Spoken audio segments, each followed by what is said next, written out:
Ху-ху-ху-ху. Ха, курыктыңмы? Курыккыдан башыңны кумга тыкмадыңмы алай болай? Тәвә кышы шулай итә диләр бит. Ләкин ул ялган.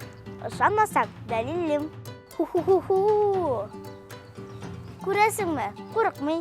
Чынлыкта тәвә кошлары башларын иеп кылмашый. Әйе, алар вак ташларында ята әле. Кошлар акылдан язмаган. Ком һәм ташлар азыкны яхшырак эшкәртергә булыша. Тәвә кошларының теше юк бит. Шуңа да алар ризыкны безнең кебек шәйнәп ята алмый. Бик сәер, кызыклы кошлар бу. Алар эшәп белми.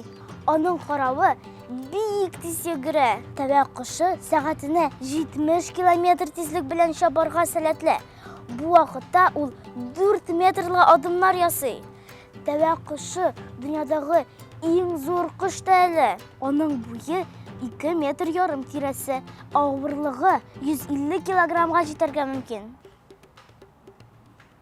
Бу кошлар ничек сайрый икән? Сонорус.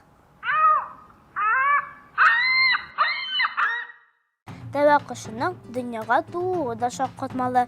Йомыркалар зур, 20 сантиметр диярлек озынлыкта була. Авырлыклары исә 2 килограммга җитәргә мөмкин.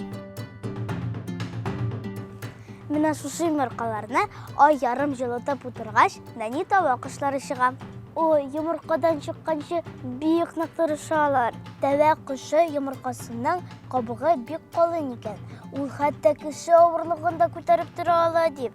Нәни тәвә кошлары менә шул йомырка кабыгын тишү өчен тырыша башларын күгәртеп бетерә икән.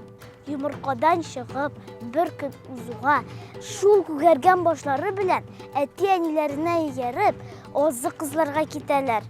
Батыр кошлар. Азык димәктән. Тәвә кошлары үлән дә ашый, бөҗәкләр, кимерчеләр белән дә туклана. Аларга көненә 3 килограмм чамасы ризык кирәк. Менә шул, бүгенгә беткән төс. Юк, тагын бер кызыклы факт калган. Тәвә кошлары 80 яшькә кадәр яши. Беткән төс.